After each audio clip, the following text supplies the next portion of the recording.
So NAB did just happen, and everybody's losing their mind over the PYXIS. I'm reluctant to do a video on the PYXIS because literally everybody has done one. So I wanted to talk about what my favorite camera is as of right now that's actually available to buy. And it actually might surprise you what my favorite is. My favorite camera as of April 2024 is the Panasonic S5 IIX. I'm kidding, I can't hold that one in. No, my favorite camera as of 2024 is the Blackmagic Cinema Camera 6K. Now, of course, this camera is very similar to the PYXIS, and we will get into that a little bit later because I will hit on the PYXIS because it is relevant and important. But let's actually talk about why I love this camera so much. I actually have a long history with Blackmagic pocket cameras. I bought the Pocket 4K early on. I was probably one of the earlier people to use the Pocket 4K. I used two of them in television, absolutely loved them, bought one for myself, and then I bought a second one. And I just absolutely love the Pocket 4K. It still holds up today. That's what I'm shooting on right now. I've also got the Pocket 6K Pro. Love that camera. Definitely a worthwhile upgrade. The Pocket 6K Pro is so good, and it's still one that I would recommend as people go out and buy. It's really not even that old, but I wanted full frame. I have been dying for full frame, and I am a huge Blackmagic fanboy, I'll admit it, but it's for a reason. They make fantastic cameras. So when they announced the Cinema Camera 6K with the full frame sensor, I was ecstatic, and I absolutely put in my pre-order immediately. So starting off with the reasons why I love the 6K full frame, and yes, that's what I call it. It's the easiest way to recognize it. Let's first go over the image. Number one, it is incredible in low light, like really good. ISO 400, I can shoot in places where I'm easily taking my 6K Pro up to 3200. It just really does well in low light situations, and I love it. There's also just a cleanliness to this image that the other pockets haven't really had up to this point. The other pockets have been fantastic, don't get me wrong, but there's something else about this image that just elevates it to another level. I do know a big thing that people have gone on and on about this camera over that they absolutely hate is the rolling shutter. In my experience though, it hasn't been that bad. I don't think any of us are out there, unless we're YouTubers, just shooting our door frame back and forth just to see how much lean it has. In actual real world scenarios, the rolling shutter has not been that big of a deal. Blackmagic also claims that this has 13 stops of dynamic range. I don't even think that that's a true number, and a lot of other YouTubers have kind of investigated this, and in my own use, I would say it's probably better than 13 stops. It easily beats out like my 6K Pro and my 4K. I mean, it's not by like miles or anything, but I would definitely say that the dynamic range is easily a little bit better than those cameras. As far as the image goes though, I honestly don't really have anything bad to say about it. However, for one nitpick, and that is the weird noise that people have discovered when going up into high ISO ranges and being in really dark environments. However, it has not affected me at all. I've only ever seen it on people's YouTube demonstrations, and I've never really even tried to replicate it. I've picked it up one time, very slightly, but you'd have to be in pretty bad shooting conditions for that to even be a problem, so it's not been an issue for me. Now onto the specs, and this is where this camera is great and not great at the same time. The resolution is fantastic. I am a huge fan of 6K now. I used to think that 6K was just going to be way too much for me, so I was even hesitant to buy a 6K camera because I was just like, I don't need that much data, and those files would be huge. However, using it, I'm not seeing a huge difference between the file sizes of the 6K versus my 4K, and then that extra resolution is really nice. Doing green screen is so much easier now to get just a really crisp key. Like the green screening capability of these 6K images, and it was the same on my 6K Pro, is really good. I love shooting green screen on this with that extra resolution. And then the other thing, of course, is most things are delivered in 4K nowadays, and doing that digital crop, that digital zoom, is actually really nice to do now with 6K so that you know you're not undersampling as you're zooming in. A big point of frustration for a lot of people with this camera was that it's B-roll only. They took away ProRes, which they've historically had on pretty much all of their cameras up to this point. And Blackmagic keeps moving more and more towards, well, we're going to use B-roll only. I'm not that upset about it. I use DaVinci Resolve full time, and pretty much all major editors support B-roll. And it's a fantastic codec. It's very light. One place that B-roll does really suck is for the open source editors. I don't know of any open source editor that is currently implementing the ability to use B-roll.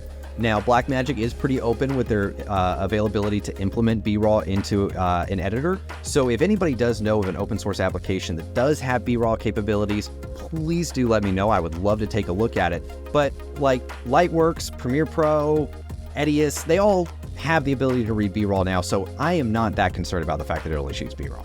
The biggest frustration I have with this camera over my 6K Pro is the fact that its frame rates are kind of limited. I would like to see more. It's fine. You know, of course you can shoot 6K over the whole sensor with, 30 FPS, which is, normal speed. But to get some of that slow-mo, it was great on the 6K Pro. I could go into 2.8K and get 120 FPS. And at 6K with the full sensor, I'm able to get 50 FPS. So it was really nice to be able to get those extra resolutions, and you definitely lose it in this camera, and it does suck. If you're wanting like 60 FPS, you can go down into DCI 4K and get 60 FPS. You can get 1080p at 120. I mean, I wouldn't really want to do 1080p anymore at any frame rate, honestly, unless it's like excessively slow. The biggest issue with higher frame rate options on this camera is a lot of them are unlocked through off-speed recording, and I personally hate off-speed recording. So the frame rates are fine, not great. Okay, and of course the reason why I bought this camera is full frame, and it does not disappoint.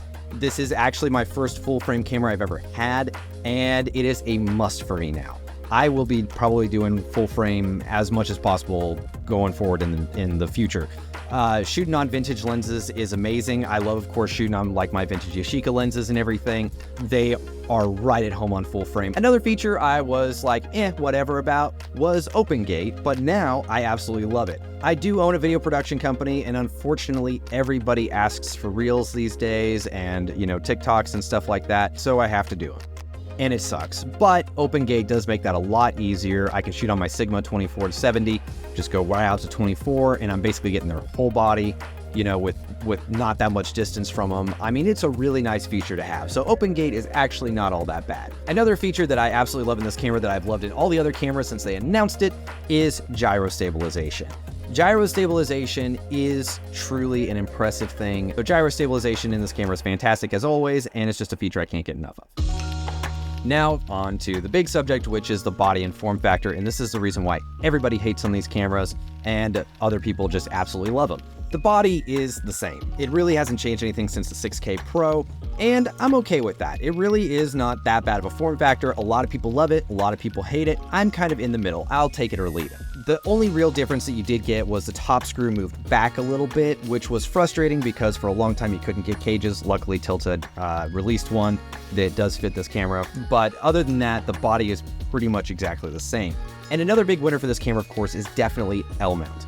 I don't care if it's L-mount, E-mount, RF mount, I really don't care. They're all the same, just slightly different so that all these camera manufacturers can force you to use some brand of lens that they want to license the lens mount out to if they give any third-party access to it, or sell more of their own lenses. What I care about is being able to use the lenses that I want to use, and I pretty much always use EF mount lenses if I'm shooting on something modern, so that's why I love L-mount. It's not because L-mount's so great, it's just because it's a mirrorless lens mount, and it just works great. And still the same from the 6K Pro is 2 XLR mounts, and I love that. It's amazing to be able to run 2 great microphones into this camera and never have to do any syncing in post. And one of the biggest reasons I've heard so many people go on about hating this camera versus the 6K Pro is definitely internal NDs.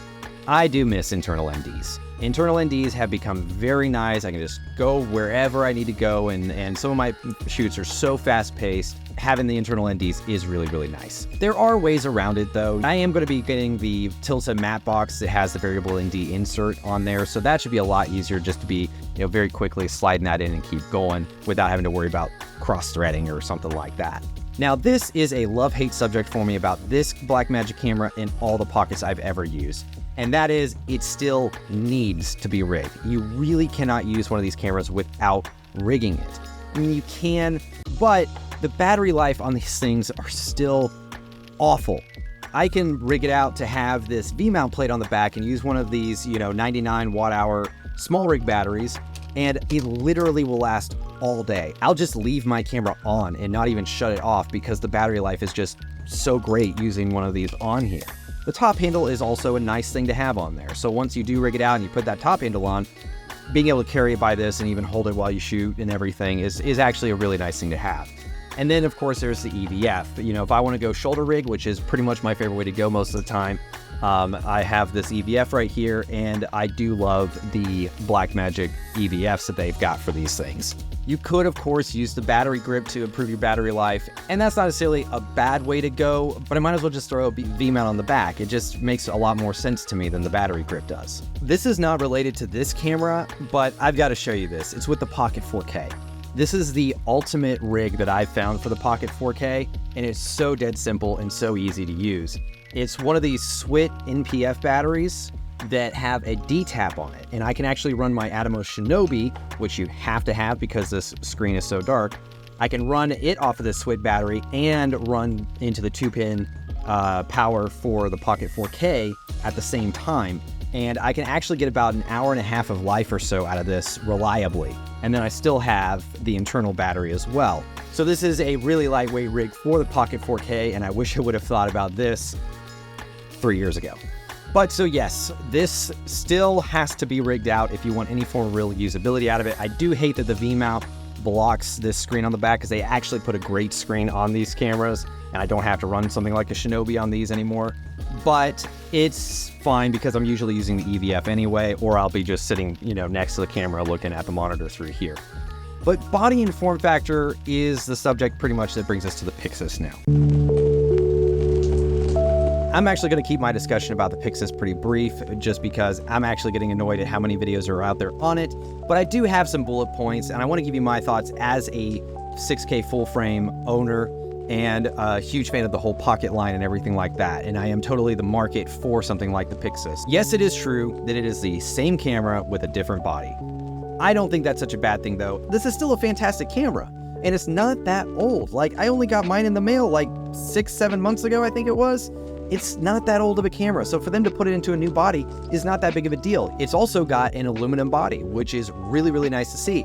Believe me, I put these cameras through their paces. The fact that they have cages is a very good thing because of how much these things get thrown around on locations and everything. So for them to go to an aluminum built body is actually really nice to see, and then I won't have to add an external cage. A big negative on the PYXIS for me is the fact that it has only one XLR. I have been absolutely spoiled by having 2 XLRs on my camera, and I feel like that's not too much to ask for, so for them to go down to 1 XLR is actually a bit frustrating, but I could get used to it, and if I have to run something with multiple mics, it's probably something I'm also going to have to run multiple cameras on, so I could run audio between different cameras. The other thing that's really funny is where they put the XLR. It's in a very weird spot, right there in the front at the bottom. It makes more sense for it to be like on the side or in the back. One of my biggest concerns about this camera is definitely the lack of HDMI. I know that it has SDI, and that's the more professional standard. With the PYXIS having just that side monitor and it can't flip out or anything, you're going to want to be able to see what you're shooting from different angles. So you're going to have to add something, be it EVF or monitor, and a lot of SDI monitors are kind of expensive or chunky. And what they do have instead of the HDMI is a USB-C up in the front, which is for their new EVF, which we'll get to in a second. But I did hear a couple of Blackmagic guys say that that actually is a DisplayPort protocol USB-C port, which is great, hopefully, because that means that I might be able to use a cable like this, where it goes from USB-C to HDMI, and then I can plug that directly into an Atomos Shinobi. I don't know. Somebody will have to test it and we'll have to see. And of course, onto the EVF, which they announced. The EVF that they announced is a little over half the cost of the camera, which sounds steep, and it is. I wish that they had something more around the $500 mark like they used to have that would be able to pair up with that camera. But that camera with the EVF would be about $4,600, and that's pretty much a complete camera kit. I'm not thinking that that's too bad of a price. So for me, having that EVF is not necessarily a must, but I would highly consider it even for that $1,600 price tag. It's interesting that they released the PYXIS with 3 different lens mount options. They released PL, EF, and L.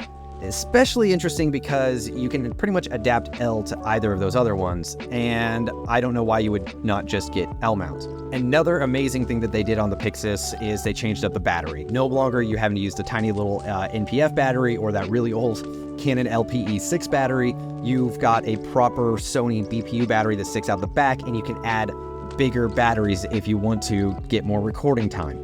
And considering that one of these 99 watt hours will last me almost all day, I don't doubt that these BPU batteries, if you get a good one, would be able to last a nice long time. I did do some looking up as to what might be my battery option because the Sonys are really expensive.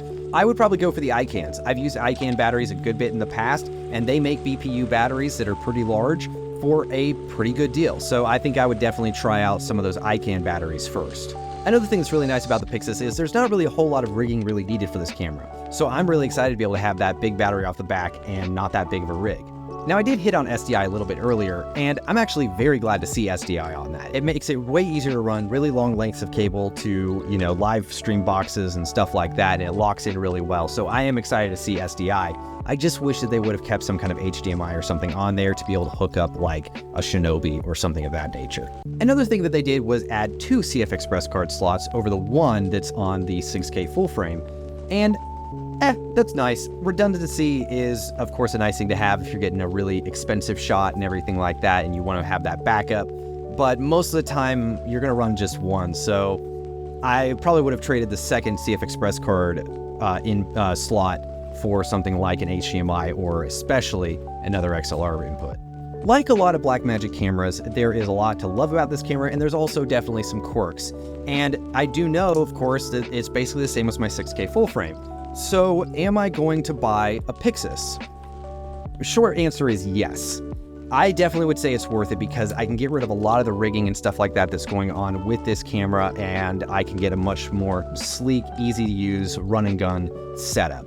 So in order to justify buying the PYXIS, I'm probably going to sell off a couple of cameras so that I can get a PYXIS and maybe eventually another PYXIS down the road. All right, so there, I talked about the PYXIS too, yay.